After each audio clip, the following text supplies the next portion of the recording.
Hi, everybody. Welcome back to another episode of VCTV. I'm your host, Kyle Ellicott, and we are here to talk about our favorite subject, and mine personally as well, and all of ours who are joining today, and that is FinTech and blockchain. A ton is happening as we continue to speak about these subjects every single day from an intersection standpoint. So, how industries and other technologies are mixing together with the future of finance and how blockchain is playing a role in that. But we also want to dedicate shows here on VCTV to talk about these core areas themselves and really dedicate the time to understanding where things are moving in these industries and also bring in some of the best and the brightest as experts and investors to tell us what they're seeing on the ground and what they're seeing from their investments as well. So a ton to talk about. We love this. And as I do on this particular episode, I've got a few headlines for you of what's happening in the industry top level. And first and foremost, we'll kick it off with one of the two biggest announcements, I would say, and that is the Queen. The Queen of England has talked about blockchain. Everyone's ranting and raving about it. So there's your first headline. The Queen has said something positive about blockchain. What that means and where that goes for the UK and Greater Europe, we don't know yet, but we've got it as a headline. Outside of that, the second biggest and potentially more bigger headline for the industry in general is Ethereum. Ethereum 2.0. The nodes are ready to rock. We've got the smart contracts locked in place. The amount of money that needed to be raised has been raised. The Genesis day for Ethereum 2.0 has been officially set as a soft launch on December 1st. An exciting day and an exciting time here as we head into 2021, but also for the industry as a whole and for all those that have made that happen for the past 10 years and even more so over the past couple months, working hard to get that towards that date. Bitcoin, as we know, we don't talk much about prices here on VCTV, but I do want to mention it, is that we have surged past 19,000 on some of this big news that we're seeing. Decentralized finance. We talked about this last week and about where it was, and I want to throw this out there. Last week, when we captured this, this particular metric, we were at just under $13.7 billion, billion with a capital B in total locked value. 1 week later, we're over $600 million further on that number and now have crossed over $14 billion in total locked value in DeFi projects. Another huge milestone for the industry. Also, with that being said, 2 years since their beta announcements, Dell, their VMware company, so VMware Software, has announced their blockchain is now available for general use and to the enterprise specifically. So VM blockchain is now an enterprise grade blockchain protocol that people can start building on that has been released into the world. And for a turn of events, this leads into today's later discussion on VCTV around impact investing. Swiss bank UBS has replaced their plastic credit cards and debit cards with corn. Who knew? We've gone from plastic to now corn-made and environmentally friendly credit cards, and even introduced a new virtual card as well. And last but not least, the big news that dropped today, just before VCTV, Square has now officially buying Credit Karma's tax filing business for over $50 million. Another huge shift in the world of finance and even further back office finance as well. Tons more to talk about, ton more to get into, but those are your headlines for today around fintech and blockchain. And before we get started in introducing today's guest, a big thank you to you, our audience, for tuning in. If you're liking what you hear today, click that big red subscribe button to tune into all episodes every day here on VCTV from around the world as we bring the best and the brightest for you to share insights around technologies, industries, and regions around the world so you know where things are going, where they're not going, where the areas of opportunity are, and where you should be placing your bets, either as investors or founders. And founders, there's also an opportunity for you to be here on VCTV. We have a virtual stage for you to get up on and pitch us as investors and founders. Focus on your areas to get real-time feedback on your company, product, or service, and build foundational relationships with us and exposure to the live audience. What's better than that to wrap up your 2020, looking ahead to 2021? Reach out to the team and or myself. We love to find the right spot for you.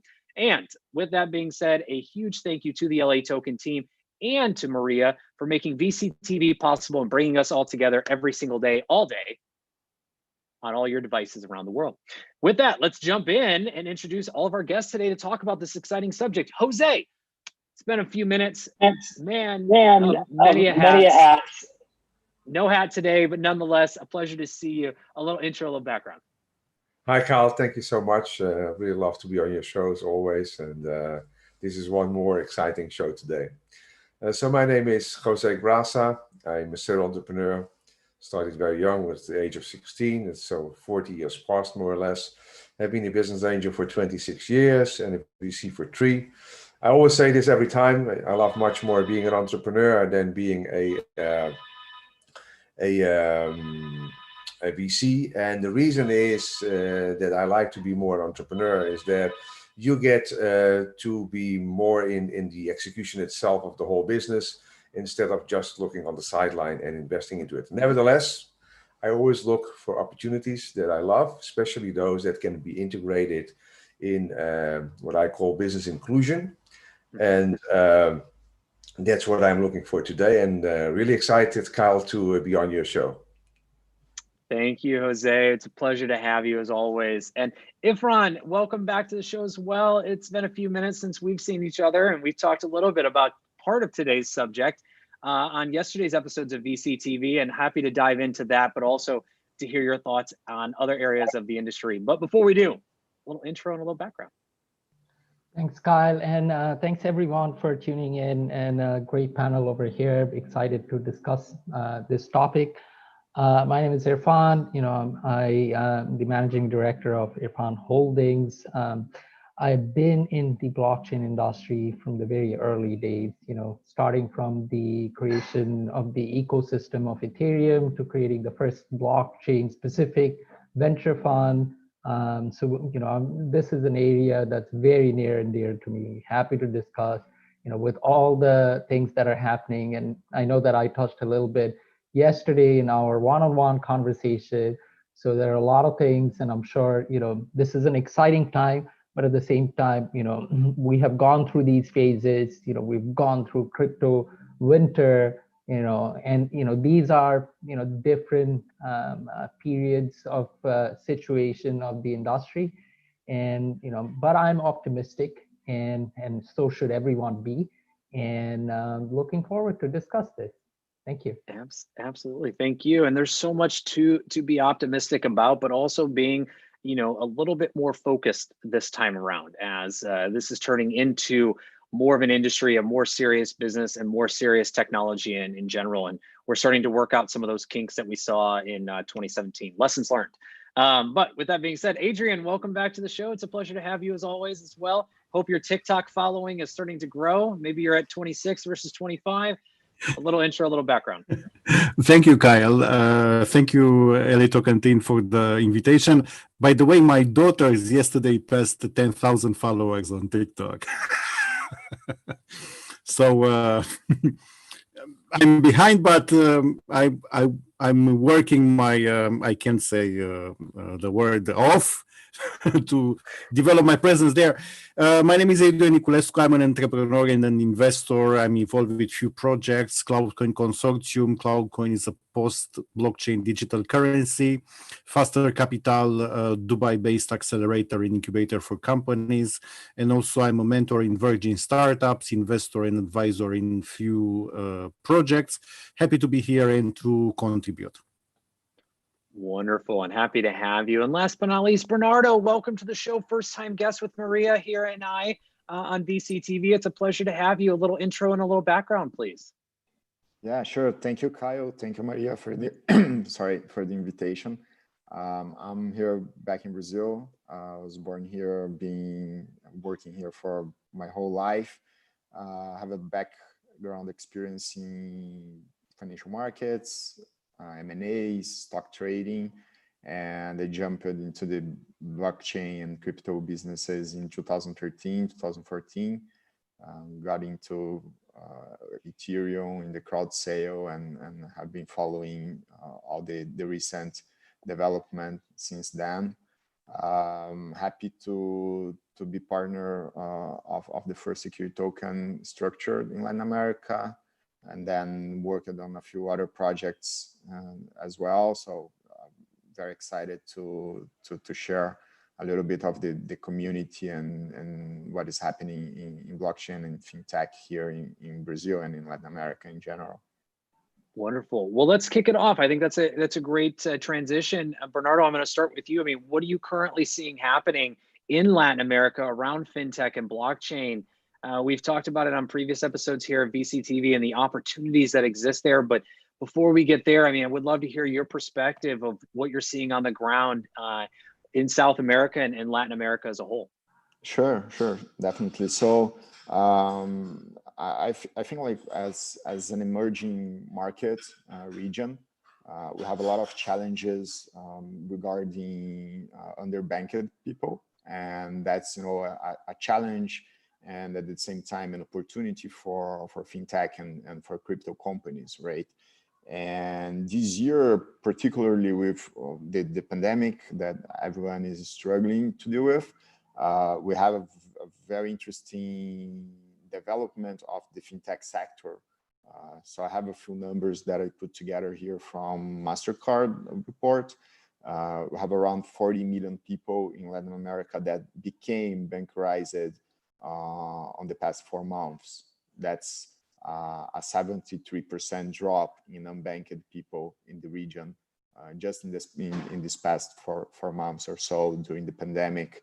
And we're talking now about not only banking people being able to provide basic services like money transfer or deposits or these kind of basic financial services, but also around credit and financial education and investments, right? There are more a secondary development from a perspective that a person that comes from a low income, when this kind of people get in touch with digital banks and fintechs, it's a development stage that they go through. And the number that we have is around 100 million people that are now jumping into this train as we speak, right? So the pandemic is accelerating the pace of fintech adoption by huge numbers, right? It's probably a decade in a few months or something like that. Apart from that, I would like just to touch a little bit on my expertise personally. I've been focusing a lot around security tokens and digital assets. And that's something that have been growing a lot in Brazil specifically as well. We have the first investment bank in the world to have issued a token in the Ethereum network backed by a security, by a real estate project. And they actually paid a dividend in Nether to all token holders a few months ago. And I'm sure that that's the first investment bank in the world to pay a dividend using blockchain, right? So I think that's pretty interesting. We have right now the largest exchange here in Brazil, Mercado Bitcoin, issued 8 security tokens as well. And we have a platform that's trading the largest volume on carbon credit in a tokenized way in the world as well. That's called Moss Earth. So it's been a very interesting year in both in the fintech and the crypto space here in Brazil and in Latin America. We have the authorities launching sandboxes, both the central bank and the Brazilian SEC launching sandboxes to advance with regulatory framework and all that. So it's been pretty interesting. I'm happy to share more about it. I definitely want to hear more because there's so much happening, but I'm gonna hold you right there. We're gonna come back to that. And thank you so much, Bernardo, for sharing. And Jose, I want to come to you. I know you've got a little bit of experience in this area, but also in general around business inclusion and how that plays into fintech. We'd love to hear your view as well on where things are in fintech and blockchain. So, well, to pick on where Bernardo left and getting into the topic that you just asked. First of all, I lived in Latin America 3 times, twice in Brazil, by the way, so I know the country quite well. And also twice in Colombia. So today, BizMoney has staff in Latin America, in Argentina, Brazil, and Guatemala. And what I can tell you that I fully underwrite what Bernardo has said, that a lot of potential over there.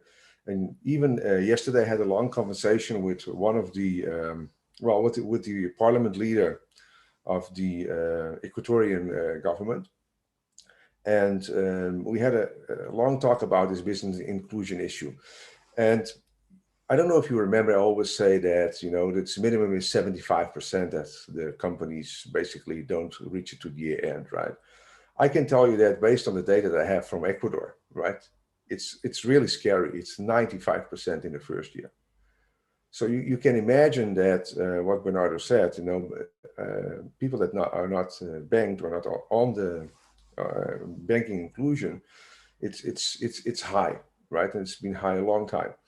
But if you look at business inclusion, you know, it's much, much higher than you can imagine, including in Brazil. I know that in Brazil, even 4 years ago, when we researched the amount of people that are not officially incorporated, but are basically having and running a company, it's a huge amount, right? They have been closing that gap now, but I can tell you it was like 50% of everybody who was having a business, you know, was not incorporated. So this is the issue. I think getting back to your question, the blockchain itself, and I've been saying this for many, many years now. It's like this. Something new will come on top of blockchain, right? Call it the blockchain 2.0, okay? And blockchain today is a fantastic tool for, I would say, permanent registry record, okay? It's definitely not a solution to use as, let's call it a temporarily storage of data, right? Which is normally a database, you know, that you need fast access in and out, you know, you want to store and you can even rewrite it. Blockchain is not made for that. Blockchain is basically the ideal accounting system that you never touch again. And that if you want to make a correction, you just launch a new record to make a correction on the previous record. You don't touch the old one, which is not the case in a database. In a database, you just rewrite the whole record, right? So there's a huge difference between what a blockchain is and what a database is. Looking at Latin America, but not only limited to Latin America, you know, there are huge opportunities in the whole region, not only in Brazil, but in whole Latin America, but also in Africa. And there is a prediction that Africa will be the fastest growing continent in the next 10 years, right? Even in front of Latin America, okay? And I know from personal experience that in Brazil, the banking system is really not bad. They're quite advanced, very creative in their solutions compared even to some other more advanced countries. And you might find it strange as well. For example, money transfer, right, in Africa, okay, is quite advanced. You know, if you look at M-Pesa, right, which came out of, I think it was, I'm not sure, it was Nigeria, but I'm not sure. You know, it's huge, the amount of people that use it with a smartphone, or with a traditional old phone, just sending an SMS message and transferring money with an SMS message because they don't have these infrastructures in place. So definitely a lot of things will happen in the world. And unfortunately, the world is running in different speeds, right? So some countries run in one speed, but I would even say that continents run in different speeds. But one thing is good and very positive. And Bernardo said that they are basically doing in a few months what they probably would do in 10 years, right? And that's the case today in a lot of continents. Well, and it may not change anytime soon for how fast things are continuing to go, which is exciting. But let's come back to that here in just a moment as well. Thank you, Jose. Ifran, same question to you, building upon both Bernardo and Jose's points, but also hearing your view on where things are on your side. Thanks, Kyle, and thanks everyone for sharing, critical insight into the system. Although, I would, slightly disagree with Jose over there. Blockchain is definitely a strong source of storage system. In fact, being decentralized, allows you to have a higher throughput, and, not having the throughput, backed up in one centralized location, having it in a decentralized location, I mean, we don't have a holy grail of the storage system. If you're talking about the holy grail of the storage system, we got to be thinking, far beyond, because we are dealing with petabytes of information today and more, or zettabytes. And but that said, you're absolutely right about, blockchain is still in its, infancy, right? I mean, this is an industry and technology that just began, and we are just, seeing what kind of impact it can make. And really, as I mentioned, I've been, involved in the industry from, pretty, early on, and personally, because of my involvement in developing countries. As you mentioned, M-Pesa, and again, M-Pesa is from Kenya, and the places over there, the major challenge was that you didn't have government as well as even, a general infrastructure in place for traditional financial systems to function effectively. A lot of people are unbanked over there, and it just, didn't economically make sense in terms of the, the population, the amount of capital that we were talking about. And as you may know, in developing countries, and especially, so my home country is Bangladesh. It's also the home of microeconomics and, some of the major microeconomists across the world. And the reason that the birth of that came from there is because of the challenge that we face. Highly dense country with a very large population, small geographical size, and scarcity of resources. So, but that said, I think fintech today is evolving fast. And the point is that, with the advent of technology, not only blockchain, the fintech is adoption is becoming fast because it's a necessity. Peer-to-peer payment systems, cross-border payments, these are, more the usual suspects that are picking up pace very quickly. In terms of blockchain, and this is something that I've been discussing with Kyle also the other day.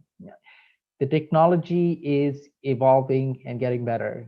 Today, as you may know, just out of the discussion of today's trendy topic around the price and everything, but I'm not going to focus on the price. But there's one thing that is that today the transaction fees for trading is much lower than what it used to be. And these are signs, and these are signs that, this would be the appropriate application in the coming days.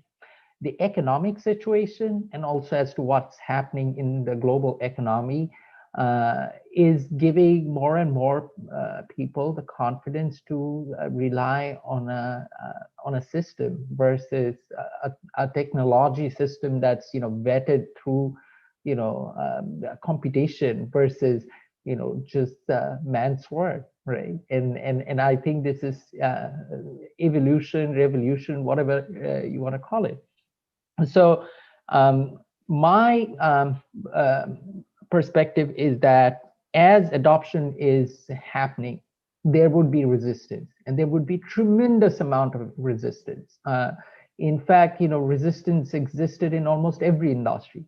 But also the financial industry is the big elephant in the room. It is literally the biggest elephant in the room, and it's not going to happen overnight. And as I mentioned, and we don't want to go deeper into it, but there's a reason, incumbents are buying time before the floodgates open. I mean, the floodgates are open, but yet, somehow time is being bought because, an alternative blockchain system will come into place, which, governments might have more control. It's really now, it's about, how things are going to come around and how the community reacts to it. Because as you may know, blockchain has this significant community aspect to it that makes it so interesting. But yeah, we're going to talk more about that. But I think this is, the tip of the iceberg of all the discussion that we're having. And thank you, everyone, for sharing their thoughts.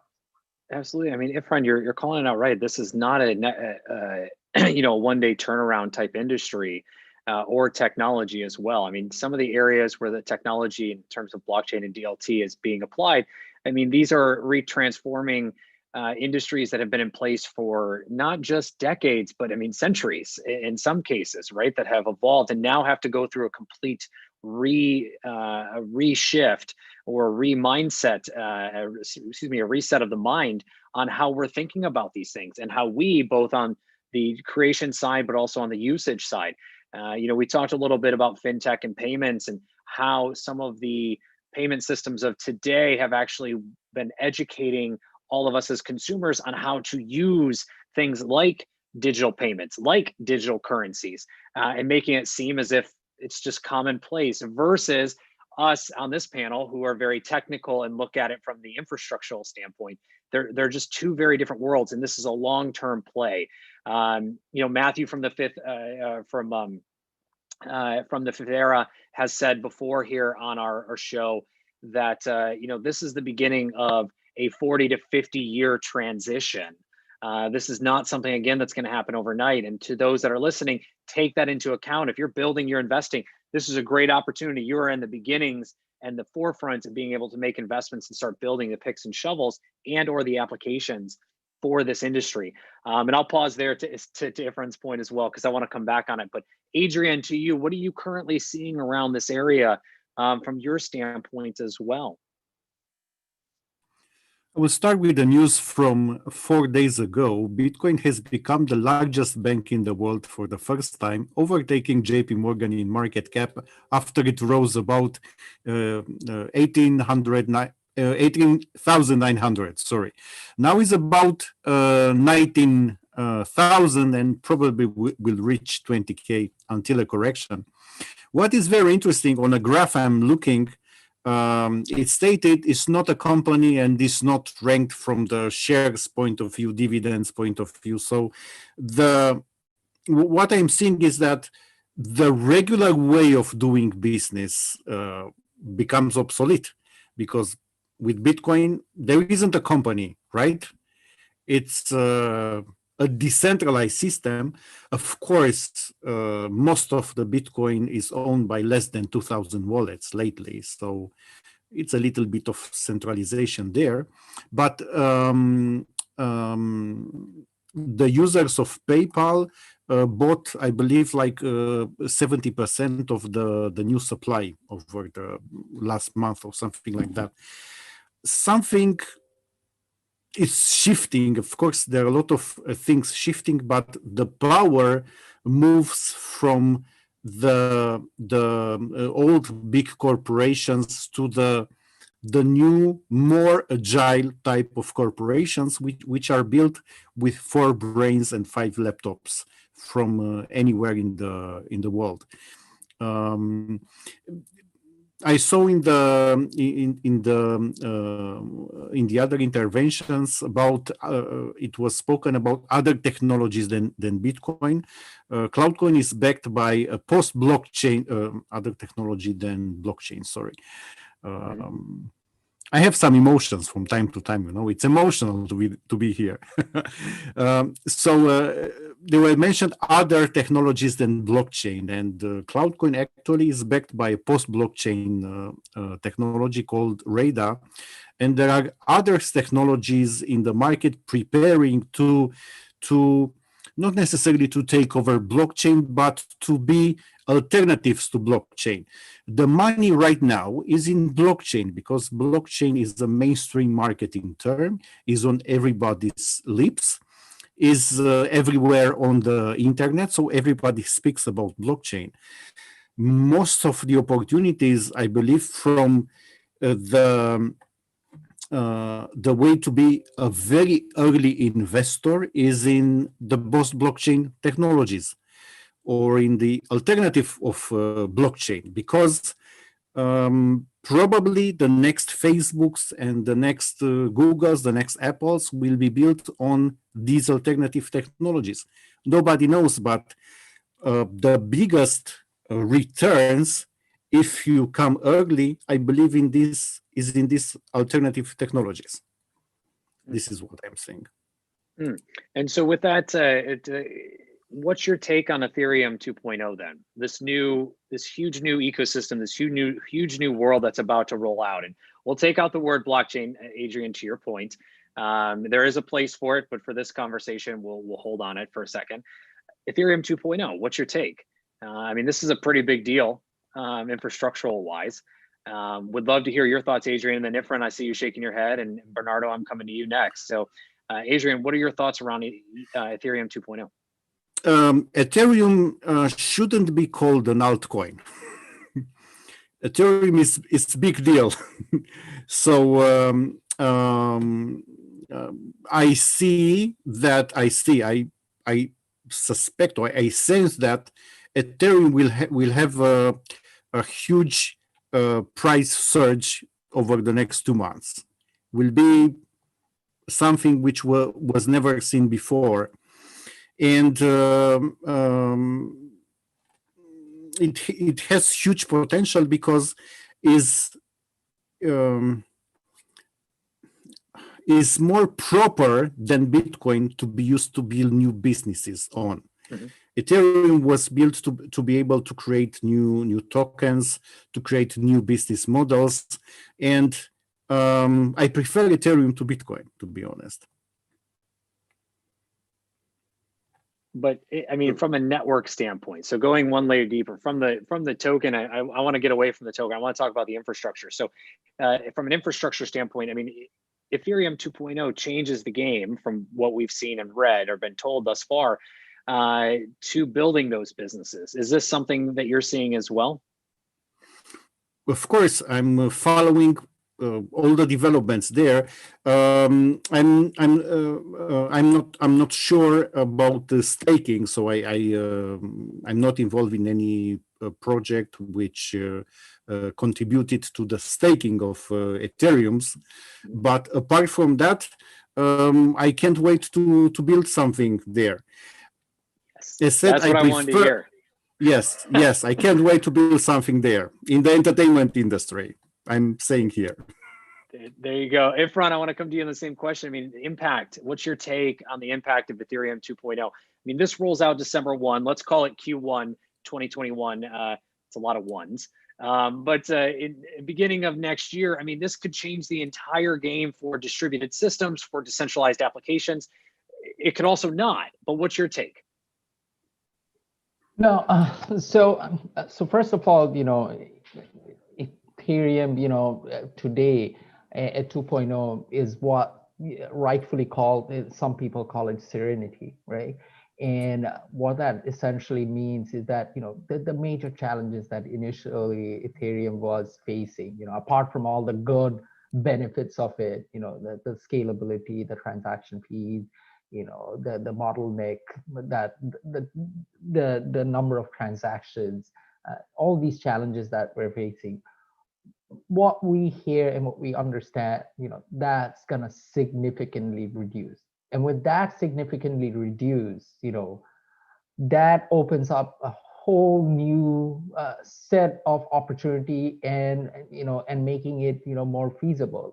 At the initial stages when Ethereum was launched, it resulted in, I mean, of course, I don't want to be, saying, I mean, apart from a lot of the negatives that came out from ICOs, etc., a lot of very interesting business models developed when the initial Ethereum was first launched.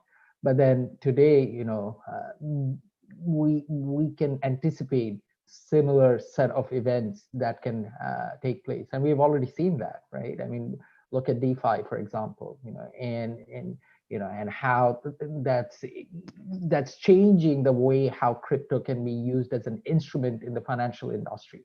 And this is very important. Now, the other aspect of it, and I want to touch base on that point, and I think somebody mentioned about that. I think really blockchain or even all these is a movement. It's not about even getting in early. It's about how much are you willing to roll up your sleeve. There's so much to be done. And the reason I'm saying is that I remember those days. The folks from Coinbase, us, I was part of the task team from the Monetary Authority of Singapore. Back then, Vitalik was there in Singapore, and we brought him in Singapore. We were actively promoting the ecosystem, and as well as how that ecosystem can be applied to, because we face those challenges. And that's what I'm saying. Even today, there's significant amount of it. It's not just like getting in and getting the tokens in, because the ecosystem plays a big part over here. Today, if you look into the trading side of things, of course, and Adrian rightfully mentioned, in a way, it's becoming centralized when certain number of wallets are holding certain number of coins, and these are institutional players.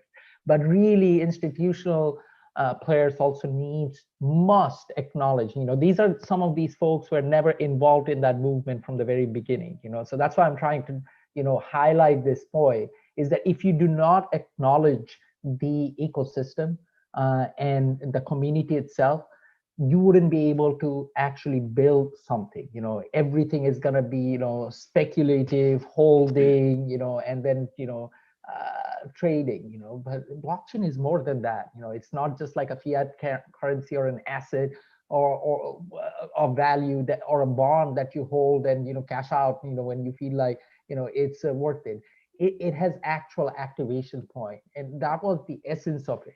And I still think that the community will play a big part. And today, I think the community is more than ready as to what has happened throughout the world. Call it the pandemic. A lot of people have lost their livelihood. A lot of people, are looking for something different. A lot of people are already aware that some of the traditional jobs are no more going to be there. And it's a call out for things to happen. For me personally, I've been in the enterprise side of things, and and we have focused heavily, and I'm sure you know about Block Apps, a company that we have invested in, and very enterprise focused. And we just made a recent announcement around the supply chain provenance side with Bayer Monsanto. Now, this is critical, because today, during the COVID-19, as remote processing has been happening, supply chain has been heavily affected, and supply chain makes a huge difference. So blockchain today is getting up to speed to tackle those situations. Really, it can get up to speed to enhance the raking travel industry, because the travel industry is pretty much messed up right now, with debts from some of the largest operators. Things must change. So again, to take a step back, we are at the advent, like you said, of a new era. An era that has already been rolled out before, and it's going to keep on rolling within the coming years, 50, 60, 70 years. For those of us, we who are involved in this prime of it, we want to get not only involved, just by thoughts and by investment. We want to roll up our sleeve and get down to business, really, and making the adoption happen, because that's what took us to this point. So, you already drew the fire, you don't go back. So back to you, Kai. I think that's great talk by your friend. I really appreciate the comments. I'd like maybe just add some color here from my perspective, being the ground in Latin America and rolling up sleeves. I'm a huge fan of Ethereum since its beginning. When I first saw the white paper and the crowdfunding that they were doing back there in 2014, found this Vitalik guy just a genius. But at the same time, I think the space have developed so much during these past years that I see today the Ethereum community much more like a sandbox where you can play and you can create and you can just play around, and you have much more developed blockchains and projects that are trying to address the current solutions, the current challenges. That's better. Like Solana or Hador or other Cosmos or Polkadot and many different chains and projects that are really trying to address the scalability issue that Ethereum have. And to be honest, to look at the DeFi space now, we clearly see that that's just a playground for big boys. And where we want to be in a world where blockchain really wants to change people's lives, we need thousands and thousands of transactions per second, right? And if you see how the 2.0 is developing, this first stage, it's just the change from POW to POS, right? To proof of stake. And I think Beacon and the sharding are gonna take at least a year or 2 years to be here. So I think there's a lot of runway to see when and if that will happen, right? To be totally honest, and again, I'm a huge fan, right? So I'm just a little skeptical about the technology capacity to be there, and from what I've been looking at Solana and Hador, for example, I think they have huge potential, or Avalanche. So that's my, I'll just add color here, trying to look at other chains as well. That's my point. You're spot on. I was actually coming to you next anyways, Bernardo, for just that. So you read my mind, and you mentioned Avalanche or Ava Labs. I mean, they also just announced building a bridge to Ethereum as well on that note. And you bring up Solana, which has also been very heavily in the gaming and NFT space. Efron talked about community and that ecosystem, and that is what's powering all of these different blockchain infrastructure-based companies are those communities and ecosystems, right? The more those ecosystems continue to give and continue to grow, the more we can see how this technology may or will impact certain areas of business. So thank you, Bernardo. You called it out perfectly. And Jose, I want to come to you next. I mean, you talk about business inclusion so aggressively in a positive way, because it is such a big deal. But in terms of the future of finance and fintech, as we looked ahead to 2021, where do you see those areas of opportunities? Where are your predictions for where people should be looking at, or the opportunities for business inclusion around finance? Well, business inclusion is a real global problem, right? And business inclusion is not only about finance. In fact, finance I think, is the smallest part of the whole problem. The problem in essence is that we don't have an ecosystem to enable these new founders to be able to build very fast their proof of concept, and from their proof of concept get into a real-time execution environment that it can be tested, but also that it starts generating immediate cash flows. And that's the biggest problem. The ecosystem that we have today still, forces them to go into a learning curve, which is like, in the best case scenario of all the best, is like 1.5 years, right? Even in tech. And in the worst case, I would say it can go over 3 years. Now, how do you want to force people, right, that have no sufficient funds, okay, and have no experience to build up these businesses while, and I'm against myself, I'm talking, right? While professional investors, that have the available money, and also a lot of them the experience, are waiting that these small companies or these new founders get these companies up to revenue generating, and then to invest in a very comfortable phase, right? To help these businesses growing further. So it's more than acceptable that these companies, they die out, in the hurdles, right? Because they say, even if they have talent and if they have, a lot of ingredients, it's simply not achievable. And I always give this example. Go to a grain field, right? You put half of the grain field, you give water, and the other part you don't give water. You just wait until the rain falls down. Now I can tell you, if you do this in the Sahara, right? As an extreme example, the part that you put the grains in the Sahara and you give water, those grains come out, and the other part that you give no water, those grains dry out. Nothing comes out, right? And this is the best example I can give. So what we are trying to achieve is exactly that, is that we are giving them water, but that water is not finance or money. That water is giving them the ecosystem that they can grow in a very, very fast pace, right? And pushing them in a 6 months period to be able to generate free cash flows.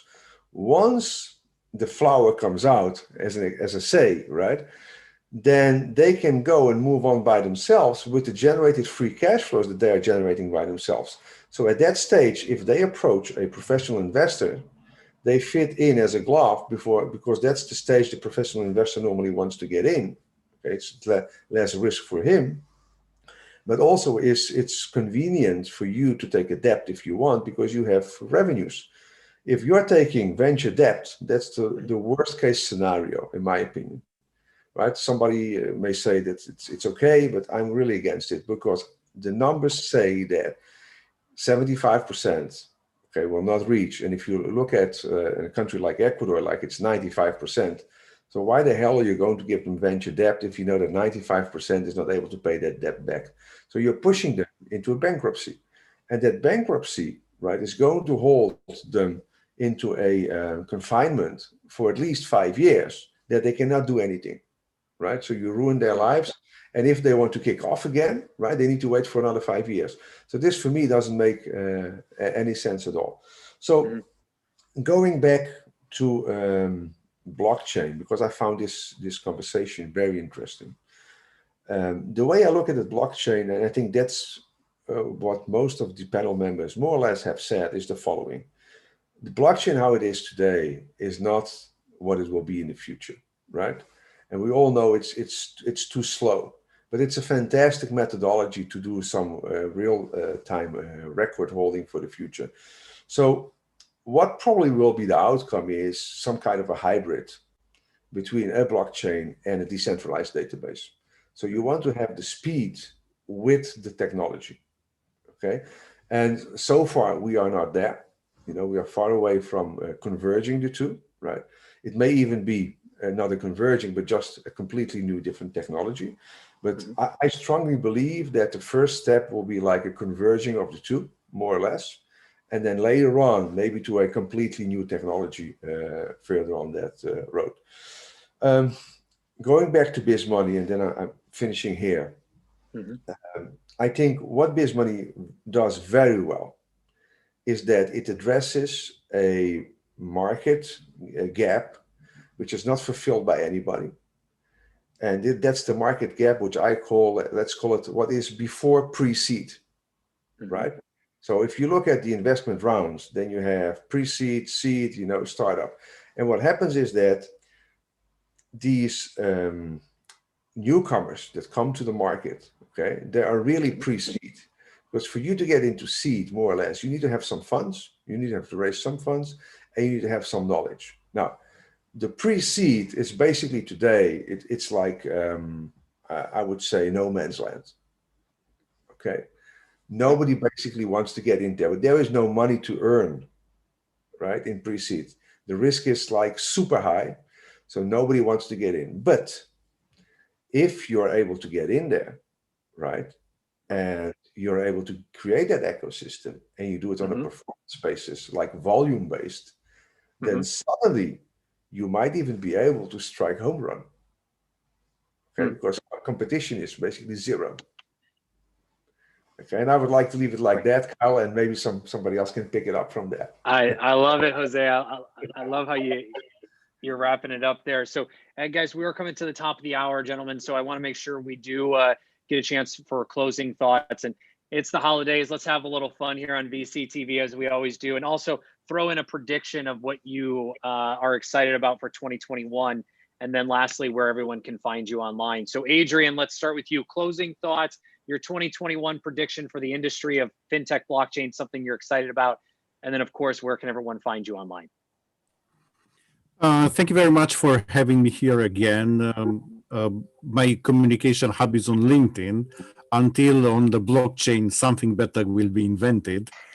I will be an early adopter, so I'm waiting for pitches. My predictions for 2021, it will be, of course, a sequel to 2020. The acceleration of the digitalization will be even higher. I like very much Jose's idea about pre-seed. The opportunities, the big ones, will be in the spaces where like nobody's watching. And usually those opportunities are around our noses, but we don't see them. So because, 2% of the people own 98% of the money, assets, and businesses. And something like that is also in Bitcoin. 2% own like 90% or something like that. So we need to, the biggest opportunity will be to shift our mindset, to think like those 2% of the people, to be able to spot the opportunities where the 98% are not watching. Thank you very much for having me here. Thank you, Adrian. Bernardo, to you, any closing thoughts that you'd like to add, and then also your fun prediction for 2021, and then of course, where can everyone find you online to continue the conversation? Sure. So everybody can find me on LinkedIn and Twitter. Just look for my name, and it's easy.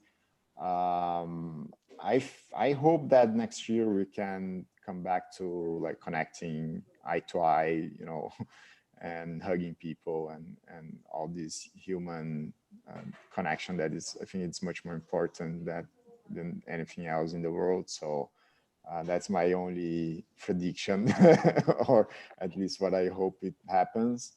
Of course, I've been bullish for crypto and Bitcoin and blockchain and fintech for the past 7 years. So I think 2021, it's going to be huge. Wonderful. Thank you. Ifran, to you. Closing thoughts, prediction for next year on the industry, and then, of course, where can everyone find you? Great. No, first of all, thanks to the audience for tuning in, and thanks to LATOKEN for organizing this great, topic today, and for all the, fellow panelists who've spoken highly on such an interesting topic. For me, it's very easy to reach me over LinkedIn at Sheikh Mohammed Irfan, or through Twitter as Semper Irfan. In terms of some fun prediction, but before that, I'm gonna give my one thought as and I feel like it's relevant to me, wouldn't be relevant to you. I have been an early adopter of Bitcoin. I've been an early adopter of Ethereum. And as to Adrian's topic and what he was talking about, and Jose was talking about, the new developments that can happen. The new one that I put my bets on is Blockstack. I have been, heavily focused in terms of that company. It is SEC regulated because it's going to come down to that. Soon regulators are going to be very active.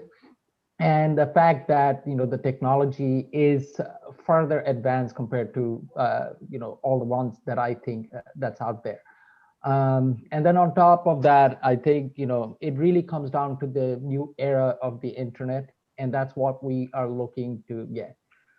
So future prediction, again, it's going to move. Everything's going to move around, what's there. But one thing I see in 2021 coming in, new regulatory information is going to come in. Two is that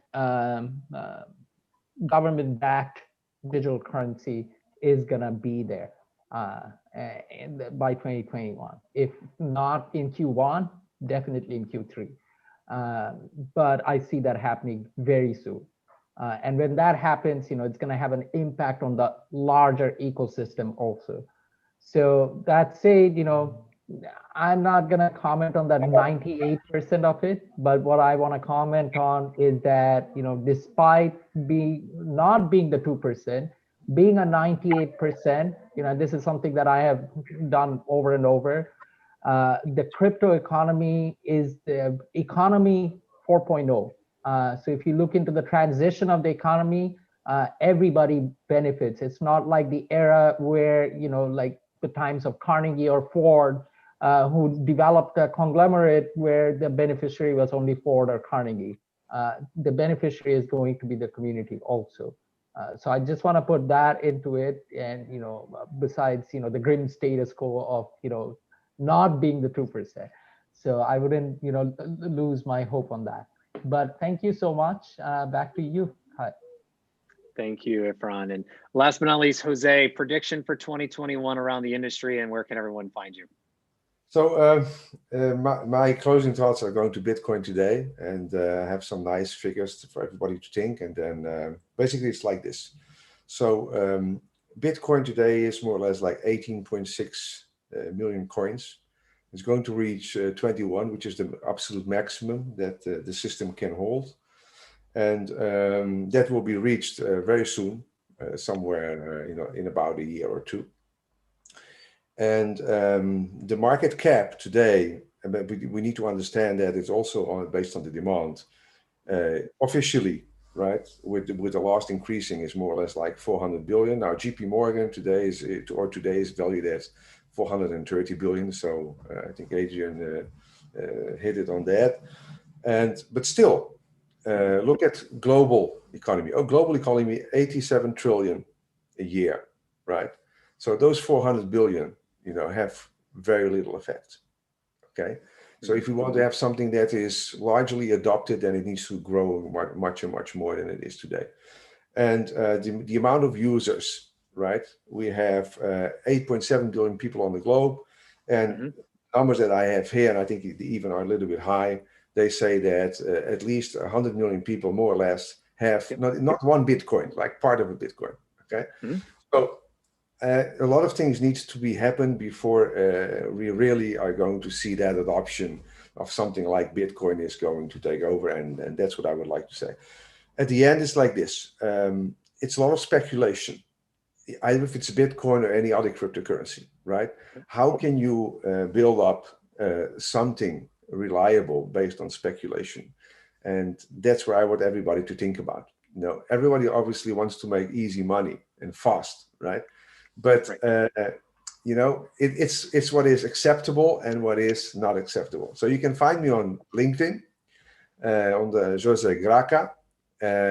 You can also find me on BizMoney for sure. That's the best place to get me. Or you can go to VCTV and click on that button. There you go. Thank you. Thank you, Jose, for that perfect transition.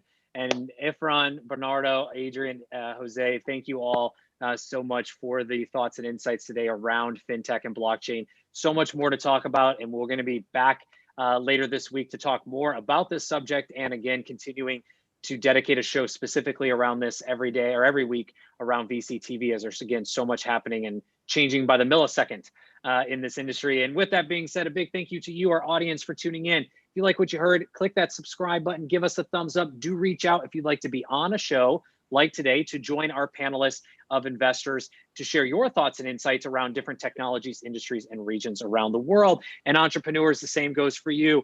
This time, you get to pitch us as investors and founders focused on your area to get real-time feedback on your company, product, or service, along with building foundational relationships with each and every one of us and exposure to the entire live audience here at VCTV. What better than that to end your year at 2020 and kick off an exciting 2021? Reach out to the team and or myself. We'd love to find the right spot for you. That being said, to wrap up, a big thank you to the LATOKEN team and to Maria for bringing us all together and making VCTV possible every single day. I'm your host, Kyle Ellicott. You can find me all places online at Kyle Ellicott, and you can find all the panelists and investors today online 24/7, 365. We'd love to hear from you. Make sure you add context when you reach out as well. And to Jose's point, tune in